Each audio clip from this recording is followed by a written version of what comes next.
कहानी की शुरुआत में रिक एक बस का पीछा कर रहा होता है। दरअसल ये बस एक स्कूल ट्रिप पर जा रही होती है और सभी स्टूडेंट्स एक लैब की ओर बढ़ रहे होते हैं। ये कोई नॉर्मल लैब नहीं थी, बल्कि उन जानवरों को रखा गया था यहाँ पर जिनके डीएनए को मॉडिफाई करके उन्हें पूरी तरह से अलग बना दिया गया था। बस में रिक की क्रश जिल जॉनसन भी मौजूद थी, जो अपने बॉयफ्रेंड लैन के साथ बैठी हुई थी। रिक के बेस्ट फ्रेंड ने उसे समझाया कि जिल उसकी पहुंच से बहुत दूर है, इसीलिए उसे जिल पर अपना ध्यान नहीं लगाना चाहिए। जब वो लैब पहुंचते हैं तो रिक पहली बार अपने क्रश से बात करने की हिम्मत जुटाता है। वो उसे इम्प्रेस करने के लिए अपने नए कैमरे से उसकी फोटो खींचने लगता है।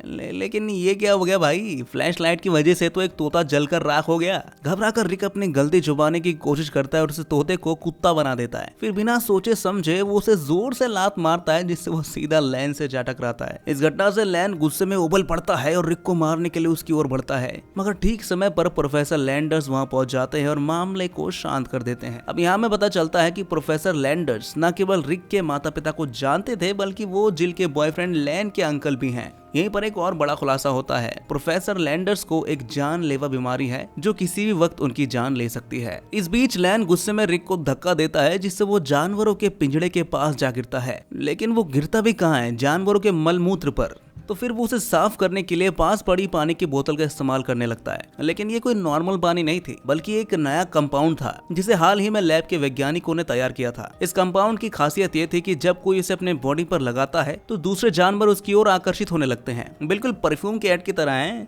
जैसे ही रिक पर यह कंपाउंड गिरता है, सभी जानवर उसकी ओर आकर्षित होने लगते हैं। इसी बीच एक जेनेटिकली मॉडिफाइड ड्रैगन फ्लाई उसकी गर्दन पर काट लेता है। उधर लैब में प्रोफेसर लैंडर्स अपने ऊपर एक खतरनाक प्रयोग कर रहे होते हैं। वो अपने डीएनए को बदलकर अपनी बॉडी की हेल्थ को वापस बदलना चाहते थे, लेकिन एक्सपेरिमेंट बुरी तरह असफल हो जाती है। इसके चलते उनके अंदर एक खतरनाक शक्ति आ जाती है। अब वो जिसे भी छुएंगे वो इंसान तुरंत भस्म हो जाएगा, यानी मर जाएगा। अब सवाल ये था कि प्रोफेसर लैंडर्स की पत्नी का क्या होगा। जितने अधिक लोगों को वो मारेंगे उतनी ही उनकी उम्र बढ़ती जाएगी। इधर एक लगातार 5 दिनों तक बेहोश पड़ा रहता है, जब तक कि वो पूरी तरह से ठीक नहीं हो जाता। जब वो उठता है तो उसे पता चलता है कि उसकी गर्दन से ड्रैगन फ्लाई का बाइट मार्क भी गायब हो चुका है। स्कूल में लौटने के बाद रिक की नजर जिल से हटने का नाम ही नहीं ले रही थी। इसी दौरान वो गलती से लैन से टकरा जाता है। लैन गुस्से में आकर उसे फिर से धक्का दे देता है। इस समय स्कूल में एक मशहूर वैज्ञानिक स्टीफन हॉकिंस स्पीच देने के लिए आए हुए थे, मगर उनके बैठने के अंदाज को देखकर बच्चे उनकी ओर प्रभावित होने के बजाय बोर हो गए और धीरे धीरे सारे बच्चे वहां से निकल गए। इधर रिक की नजरें अभी भी जिल पर टिकी हुई थी, जिसकी वजह से वो अनजाने में वॉश बेसन पर हाथ रख देता है। तभी उसे महसूस होता है कि उसका हाथ वहां चिपक गया है और वो उसे हटा ही नहीं पा रहा है। किसी तरह जब उसने एक हाथ छुड़ाया तो देखा कि उसके हाथ से छोटे नुकीले कांटे निकल रहे थे। उसे समझ में नहीं आ रहा था कि ये सब उसके साथ हो क्या रहा है। गलती से जब उसने दूसरा हाथ छुड़ाया तो वॉश बेसिन सीधे लैन के सिर पर जा फोड़ दिया उसने। इतनी भारी बेइज्जती के बाद लैन गुस्से में आग बबूला हो जाता है और रिक से लड़ने के लिए तैयार हो जाता है। लेकिन ये क्या, वो तो रिक को छू भी नहीं पा रहा था।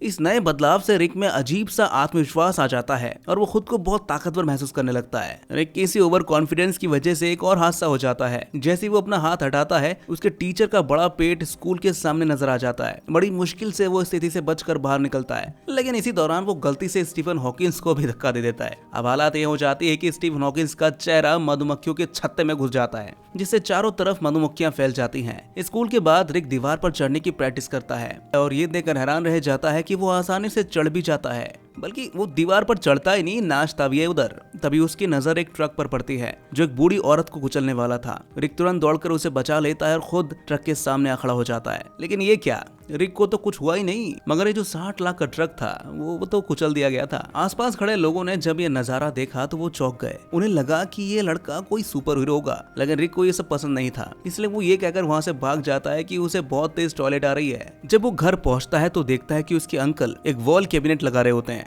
गलती से अंकल ने नेल गन का ट्रिगर दबा दिया और वो सीधा रिक की तरफ आ जाता है। लेकिन ये क्या, रिक ने उस नेल को हवा में ही पकड़ लिया। उसके अंकल ये देखकर चौंक जाते हैं। रिक उन्हें समझाने की कोशिश करता है कि वो अब सुपर हीरो बन चुका है, लेकिन उसके अंकल को ये यकीन नहीं होता, इसलिए वो उसका टेस्ट करने के लिए उसके पेट में छुरा घोंप देते हैं। हालांकि ये छुरा बिना उसकी बॉडी को नुकसान पहुंचाए मुड़ जाता है। ये बुढ़ाऊ का तरीका सच में काफी अजीब था। अंकल रिक को कुछ बड़ी बड़ी बातें कह देता है जो उसे चुभ जाती है। नाराज होकर वो घर से बाहर निकल जाता है। उसके हाथ में उसके पिता की दी हुई अंगूठी थी, जिससे उसे एहसास होता है कि उसका अंकल कभी उसके पिता की जगह नहीं ले सकता। इसी दौरान उसे उस रात की याद आती है जब उसके माता पिता की मौत हुई थी। वो एक प्ले देखकर घर लौट रहे थे, तभी कुछ बदमाशों ने उन्हें घेर लिया। अगर रिक उस वक्त अपने बदमाशी हरकत नहीं करता तो शायद वो बच सकते थे, लेकिन उसकी कोशिश की वजह से चीजें और बिगड़ गई और उसके माता पिता की जान चली गई। मरने से पहले उसके माता पिता ने अपनी अंगूठी देते हुए कहा, बेटा हम तो पहले ही मारे गए थे, अब तुम भी मारे जाओगे। रिक इन यादों में खोया हुआ था कि तभी उसने देखा जिल के घर में किसी बात को लेकर बहस हो रही थी। वो पॉपकॉर्न लेने ही वाला था कि गुस्से में जिल घर से बाहर आ गई। उसने रिक को बताया कि वो अपने बॉयफ्रेंड लैंड के साथ घूमने जा रही है। इसी बीच प्रोफेसर जेवियर रिक से संपर्क करते हैं और अगले दिन उसे अपने साथ बैंक लेकर जाते हैं, लेकिन तभी बैंक में लुटेरे घुस आते हैं। रिक को ये देखकर झटका लगता है, लेकिन वो कुछ करता नहीं। उसे लगता है कि ये उसका काम नहीं है। हालांकि तभी एक लुटेरा बैंक से बाहर भागता है और सीधा उसके अंकल को गोली मार देता है। रिक ये देखकर अंदर तक हिल जाता है। दूसरी ओर प्रोफेसर लैंडर्स लगातार लोगों की जान लेकर अपनी जिंदगी बढ़ा रहा था। रिक के अंकल को अस्पताल ले जाया जाता है, जहां जिल उसे देखने आती है। रिक उसके सामने भावुक हो जाता है और कहता है कि उसने अपने अंकल को बचाने के लिए कुछ भी नहीं किया। ये उसे बहुत ही अपराध बोध लगता है। वो अपने आप को बहुत ही गिल्टी फील करता है। घर लौटते वक्त रास्ते में उसकी मुलाकात प्रोफेसर जेवियर से होती है, जो उसे अपने म्यूटेंट स्कूल में ले जाते हैं। वहाँ उसे ऐसे छात्र मिलते हैं जिनके पास अलग अलग शक्तियां भी होती हैं। यहीं रिक की मुलाकात जेवियर की पत्नी से होती है, जो टकली थी। वो उसे सलाह देती है कि अगर वो सुपर हीरो बनना चाहता है तो सबसे पहले उसे एक बढ़िया कॉस्ट्यूम बनाना होगा।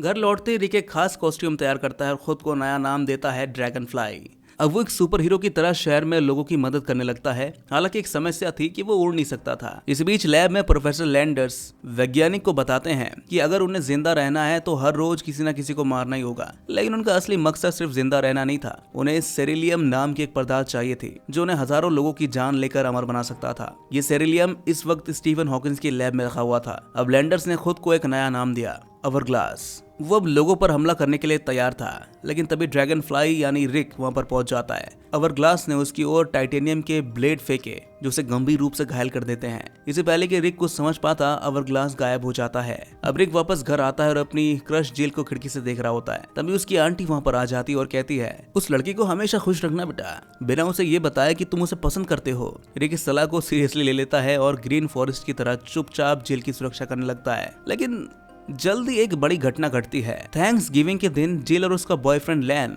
रिक के घर पर डिनर के लिए आते हैं। यहाँ लैन का अंकल प्रोफेसर लैंडर्स भी मौजूद था। लैंडर्स को जल्दी एहसास हो जाता है कि रिक ही ड्रैगन फ्लाई है, इसलिए अचानक वो उठकर वहाँ से चला जाता है और कुछ ही देर बाद अवरग्लास बनकर वापस लौटता है। इस बार वो सीधा रिक की आंटी को जान से मार देता है। रिक को इस हादसे से गहरा झटका लगता है। फ्यूनरल के दौरान वो जिल से कहता है कि अब वो उसके साथ नहीं रह सकता।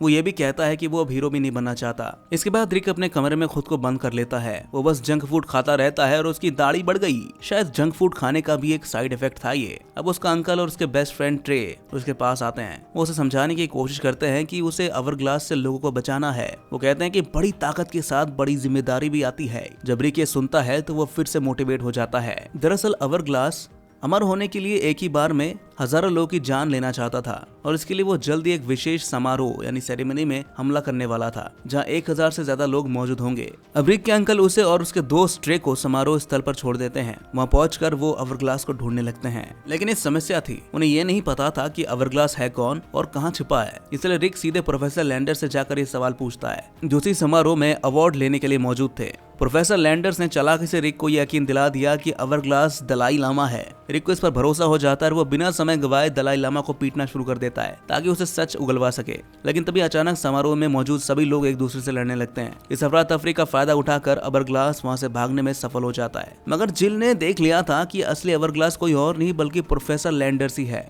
अब रिक को सच्चाई का पता चल चुका है और वो अवरग्लास का पीछा करने के लिए निकल जाता है। अवरग्लास को पकड़ने की कोशिश में ड्रैगन फ्लाई एक ऊंची बिल्डिंग पर चढ़ जाता है, लेकिन तभी अवरग्लास ने बिल्डिंग का एक बड़ा हिस्सा ब्लास्ट कर दिया, जो सीधे ड्रैगन फ्लाई पर गिरने वाला था। रिक वहां फंस चुका था। अब अवरग्लास उसे खत्म करने के लिए टाइटेनियम के ब्लेड फेंकता है, लेकिन एन वक्त पर जिल उसकी ढाल बनकर सामने आती है और उसे बचा लेती है। अब जिल की जान खतरे में थी। वो घायल होकर जमीन पर पड़ी थी और रिक के सामने उसकी जिंदगी धीरे धीरे खत्म हो रही थी। उसे समझ में नहीं आ रहा था कि उसे क्या करना चाहिए। तब स्टीफन हॉकिंस अचानक वहां पर आ जाते हैं और रिक को मोटिवेट करने लगते हैं। बुढ़ा सब जगह पहुंच जाता है क्या? वो कहता है कि तुम्हें ह्यूमैनिटी को बचाना होगा। स्टीफन हॉकिंस की ये बात रिक के दिल में उतर जाती है, लेकिन रिक उलझन में था। मुझे नहीं पता कि मैं सुपर हीरो हूँ भी या नहीं, मैं तो उड़ भी नहीं सकता। इस पर स्टीफन हॉकिंस जवाब देते हैं, चल तो सकते बेटा, वही काफी है। इतनी मोटिवेशन के बाद रिक पूरी ताकत जुटाकर उस रूम में पहुंच जाता है जहां अवरग्लास हजारों लोगों की जान लेने वाला था। रिक ने अपनी गर्लफ्रेंड को अवरग्लास के पास रखा और उसकी ऊर्जा का इस्तेमाल करके जिल को फिर से जीवित कर दिया। लेकिन खतरा अब और भी बढ़ जाता है। बस 10 सेकंड बाकी थे हजारों लोगों की मौत होने में। अवरग्लास अब एक ही बार में हजारों लोगों के साथ ड्रैगन फ्लाई को भी खत्म करना चाहता था। इसके लिए उसने खतरनाक हैंड बॉम्ब ड्रैगन फ्लाई की ओर फेंका। ये बम सीधा रिक के हाथ से चिपक गया और सीधे उसकी टांगों के बीच आकर अटक गया। अब समय खत्म हो रहा था, रिक को कुछ करना ही था। आखिरी सेकंड में ड्रैगन फ्लाई सीधा अवरग्लास के पास पहुंच जाता है और बम को उसके शरीर के साथ फंसा देता है। एक भयानक ब्लास्ट होता है और अवरग्लास के टुकड़े टुकड़े हो जाते हैं, लेकिन ड्रैगन फ्लाई को कुछ नहीं होता क्योंकि उसकी स्किन इतनी मजबूत हो चुकी थी कि उसे कोई भी चीज नुकसान नहीं पहुंचा सकती थी। विस्फोट की वजह से जिल बिल्डिंग से नीचे गिरने लगती है। उसे बचाने के लिए रिक भी उसके पीछे कूद जाता है, लेकिन रिक उड़ नहीं सकता था और अब दोनों की मौत तय थी। मगर लास्ट में रिक के पंख निकल आते हैं, बिल्कुल एक ड्रैगन फ्लाई की तरह। अब वो हवा में उड़ते हुए जिल को बचा लेता है और उसे वापस ऊपर ले आता है। जिल उसे देखकर हैरान रह जाती है, तभी वो उसकी अंगूठी पहचान लेती है और उसे रिक कहकर पुकारती है। अब रिक अपनी जिंदगी से पूरी तरह खुश था, वो उड़ सकता था और सबसे बड़ी बात उसकी क्रश अब उसकी गर्लफ्रेंड बन चुकी थी। और यहीं पर ये कहानी खत्म हो जाती है। तो दोस्तों, कैसी लगी आपको ये कहानी कमेंट में जरूर बताएगा और ऐसी मूवी एक्सप्लेनेशन देखने के लिए हमारे इस चैनल को सब्सक्राइब जरूर कर लीजिएगा।